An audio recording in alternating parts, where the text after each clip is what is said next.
Welcome to the Addict of the Brush. Today it's going to be a shorter daily.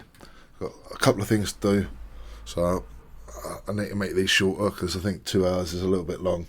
So this is going to be only a one part of today, and it'll probably only be about 35 minutes. So probably be quite a lot shorter than the last 2 days. So a couple of things to show. First off, now that it's dry, I've put it on. That's the finished base for the Night Scythe. Take the Night Scythe off so you can see it a little bit better. It's not completely covered in snow. It's not completely white. You've got bits of the patchy ground and the basing shims that I've used, the little bits of Necron glyphs that I've cast up. And you can see the Valhalla Blizzard has taken where I wanted it and isn't everywhere. It just makes it look a little bit more interesting than just being completely white or just a muddy battlefield. So that's one of the reasons I'm using it. It just adds a little bit of difference. So I'm going to put that to one side, put the Doom Scythe part back on and put the thing together. So Doom Scythe finished. I've just got to finish off the lens port for the Night Scythe version. So that's done. I'll put that to one side. And they'll get filmed, photographed later for Instagram and the like. Smash Captain, the Deathguard in the Saturnine armour, he's more or less finished. The one thing I've yet to do is to put the wings on, so I'm going to pause there and change the focus a little bit so we're a little bit closer in, and see you in a sec.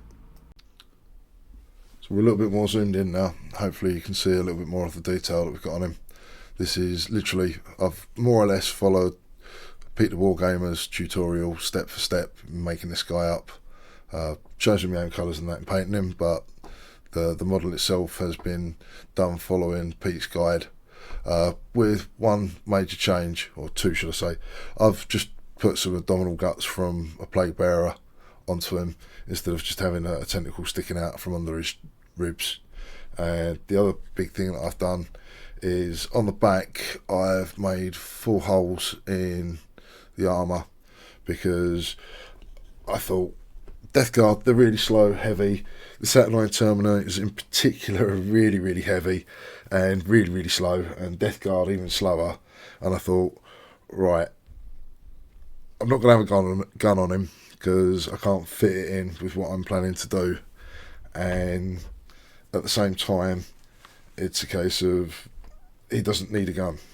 It's just going to get closer. So the idea of this guy is he's not far off of ascending to demonhood. So the first thing I'm going to have to do to get this finished is I've got the pins that I was using to paint them, and I'm just going to clip the flat end off, keeping them quite long, and do a second one at the same time so I get them about the same length.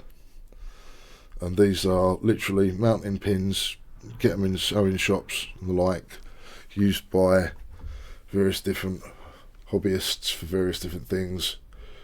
Don't know what think the dressmakers and the like use them whole fabric together whilst they sew it. But for what I'm using them for, I use them for my pins. It's a little bit more robust than a paperclip.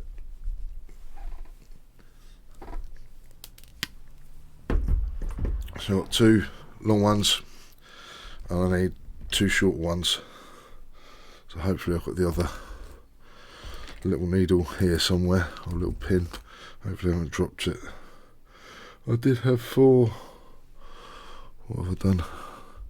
Fortunately I think the 4th one wasn't painted. So again, these ones don't need to be anywhere near as long. I need them relatively short comparatively. There isn't so much room in the model for it to fit in as we're lower down the torso. So another one, but the same length. I don't need to measure it exact.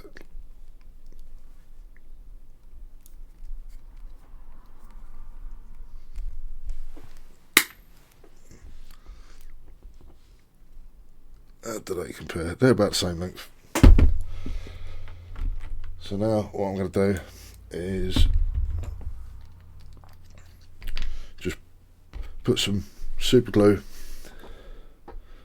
on the end of the hole that I made when I pinned them to paint them, and drop the blunt end of the pin into the hole. That's one done.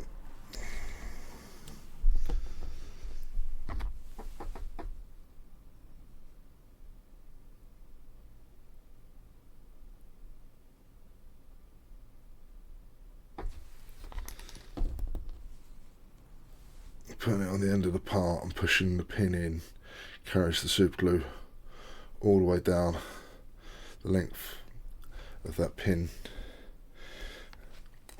So those two are in.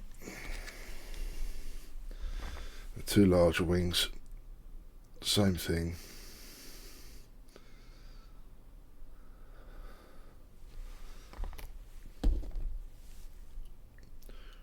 With the longer pin.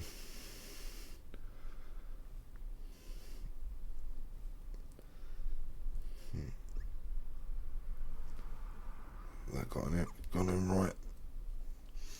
I may end up having to cut that down. That may well be too long now. Doesn't matter.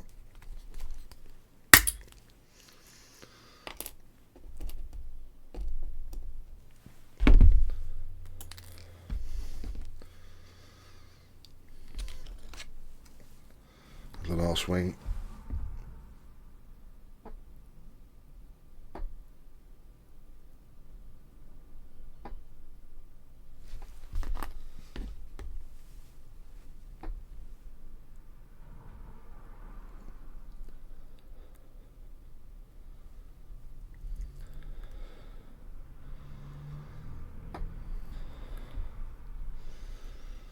Again, I don't know if that's going to be too long.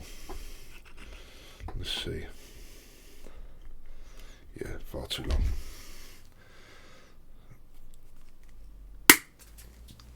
That just deals with that. So first off, I'm going to put the lower wings in first, just so I've got some room to work around. So I'm going to put the glue on the model side.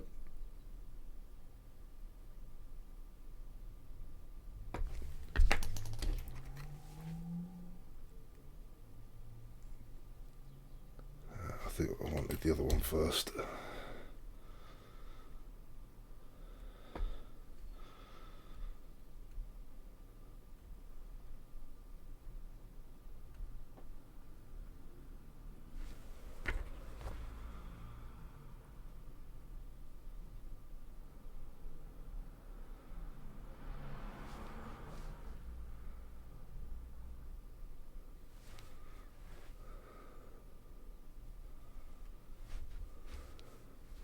Bit more glue in the opening on that side.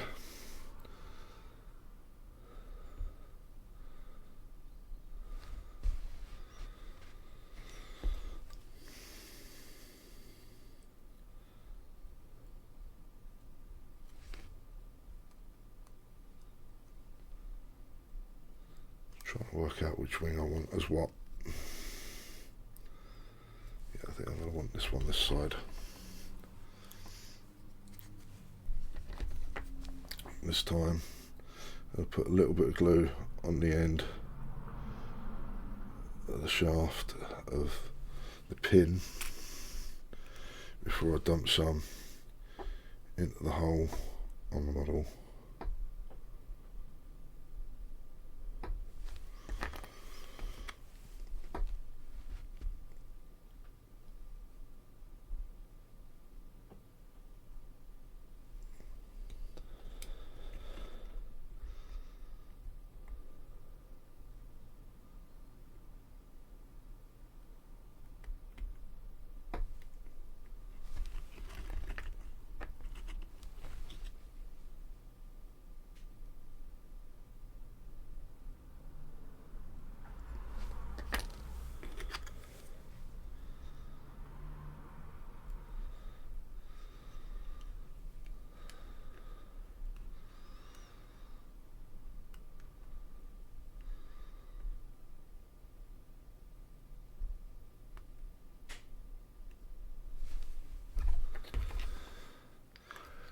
And that is now him finished.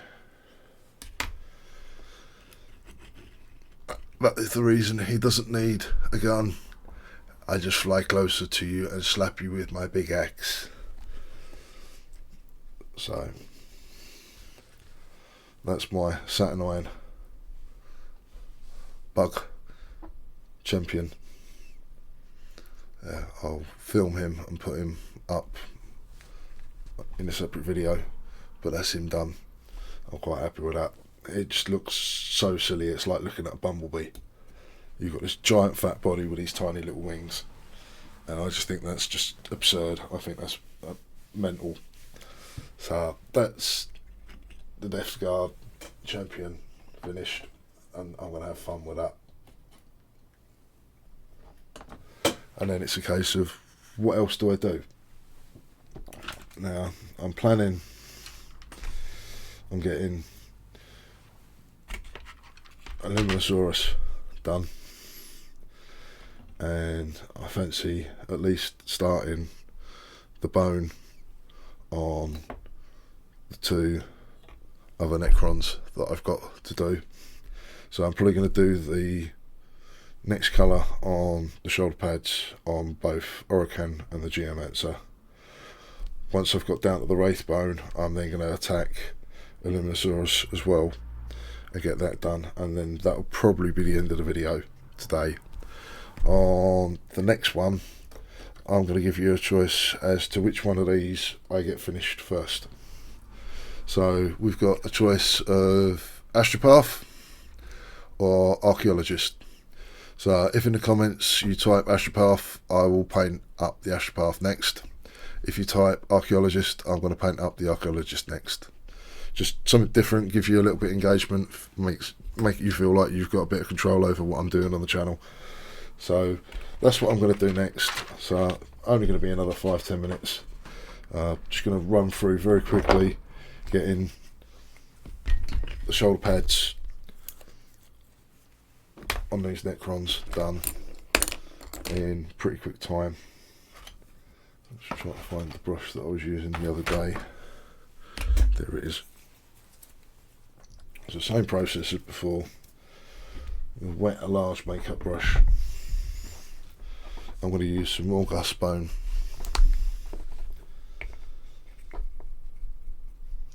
Get some on the brush. Brush is wet.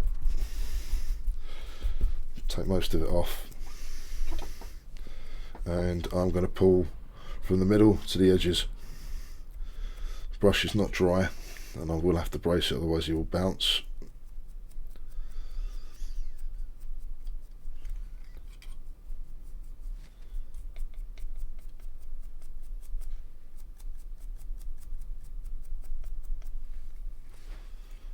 Turn him around, same thing the other side. And I'm pulling from the middle to the edge.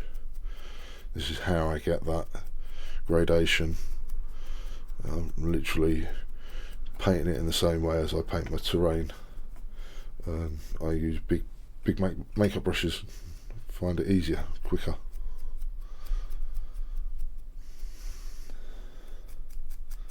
And then same thing from the middle to the top edge.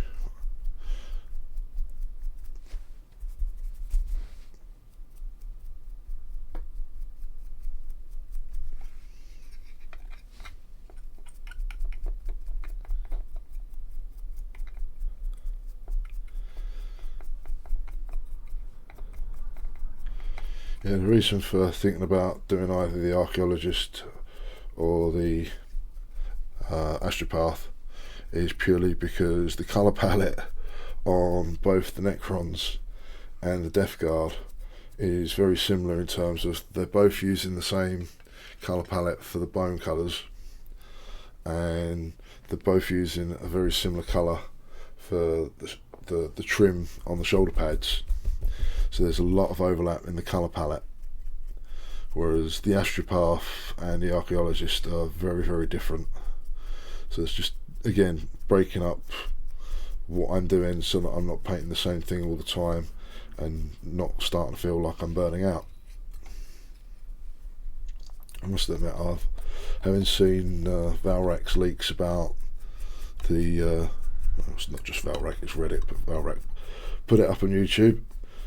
Having seen the pre-painted terrain that's coming, I am very, very impressed.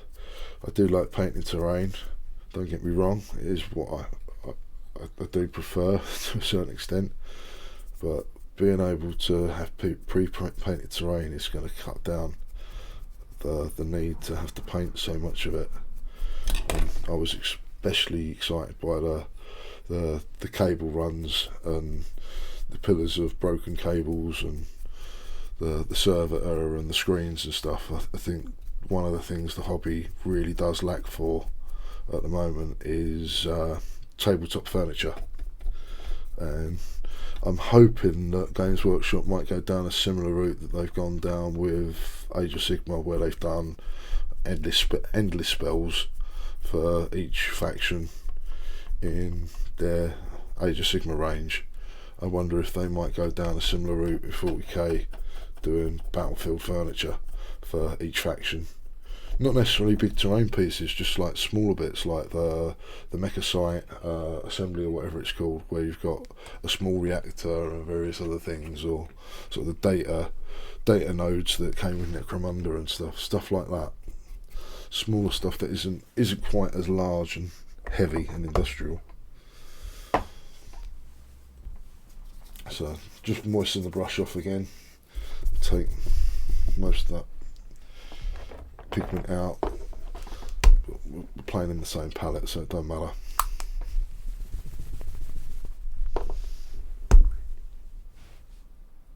So just take a bit of Wraithbone out.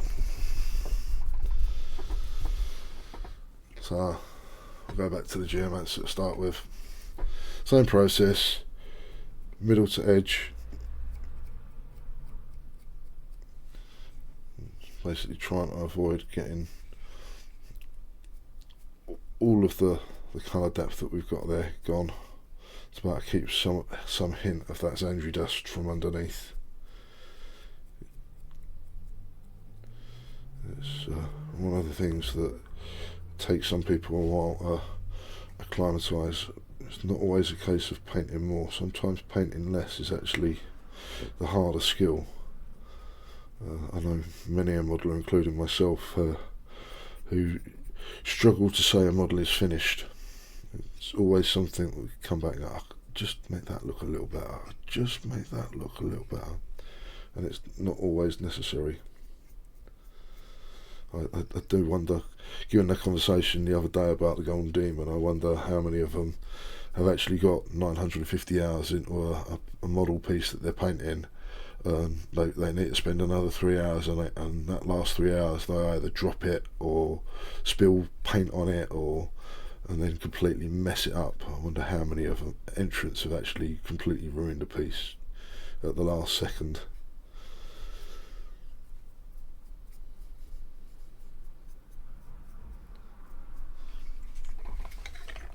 So that's the Geomancers lightened up enough. Same thing. Don't even need to put more paint on the brush for it at the moment. Same thing on Orokin.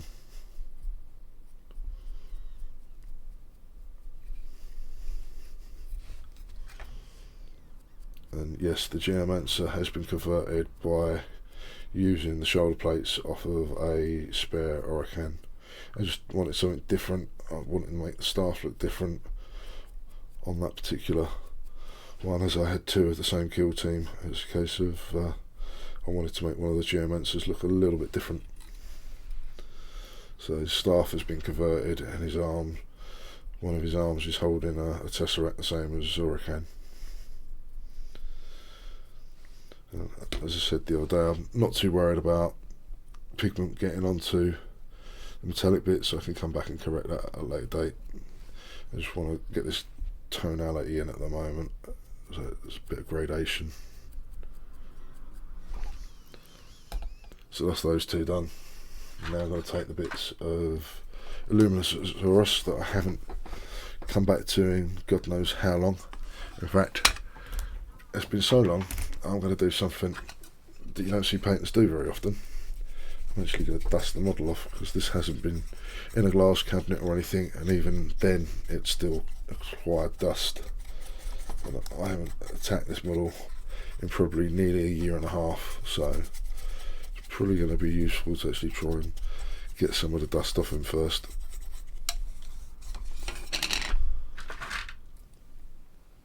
So I only need to tackle the bits of his body that are bone, but he's going to get whole dust at the moment. Don't want to put him in it.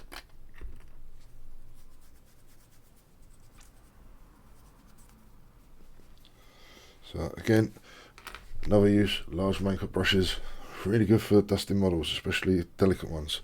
For instance, this bit in particular, I think is so big, I'm going to use one of my largest makeup brushes. In fact, I'm going to use the largest makeup brush I've got, as it's the softest.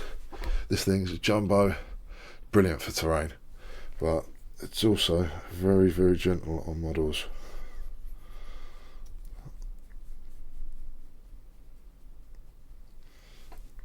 Hopefully I don't break him.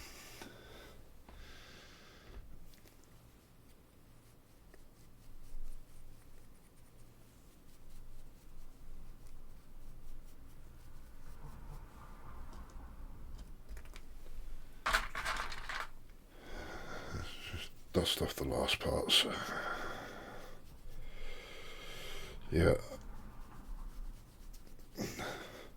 You've seen the other Necron videos, that was the initial version I was going with the Necron blades. I didn't like it, it just looked too sketchy.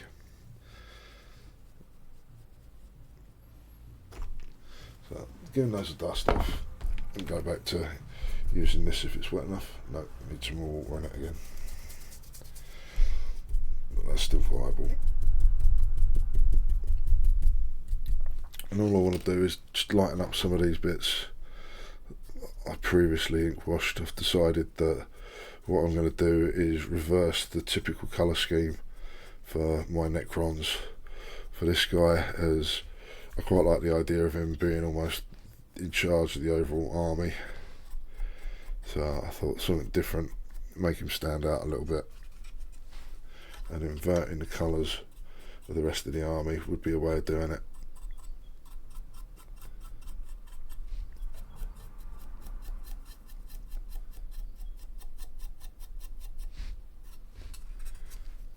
It's just about lightening up some of these sections where the ink wash that I gave it when I initially, considering the colours, got a bit carried away with the ink wash. So it's just a case of lightening back up some of these bits because it went a bit dark. I've got a couple of runs in places and I need to correct that.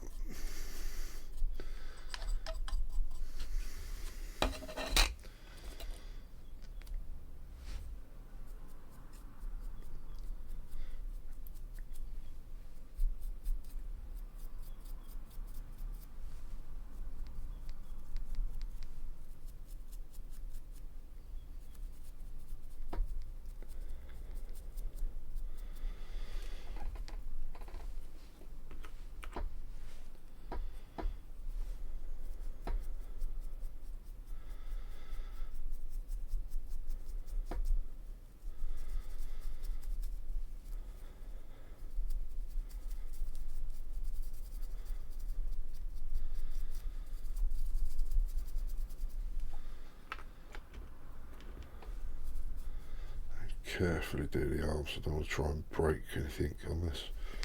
So, unfortunate problem. Some of the newer models have got some very delicate parts on. You do wonder how they painted it without using an airbrush at times. In fact, I think that was probably the argument entirely, is that they were using an airbrush to paint some of these.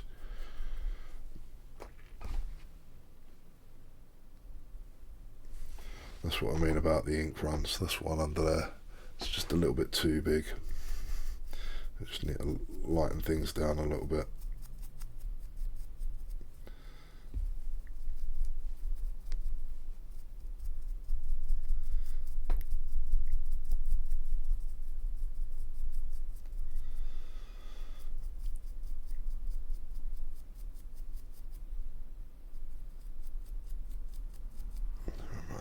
look at his hand specifically.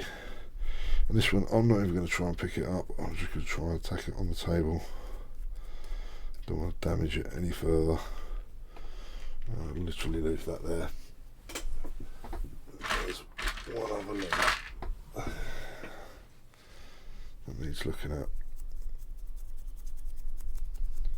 It's just about trying to blend out those excesses that we've got there. That's on the inside the arms, a bit gnarly.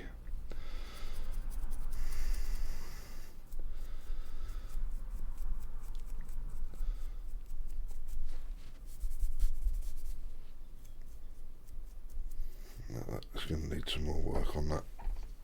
So I'm going to leave those pieces there, and I'm going to leave it there today. As I said, I was only going to make this one a short one today, and we'll see you tomorrow. I've been the Adept of the Brush. Thank you for watching. If you've liked what you've seen, please like and subscribe. It helps the channel grow, and I'll see you tomorrow.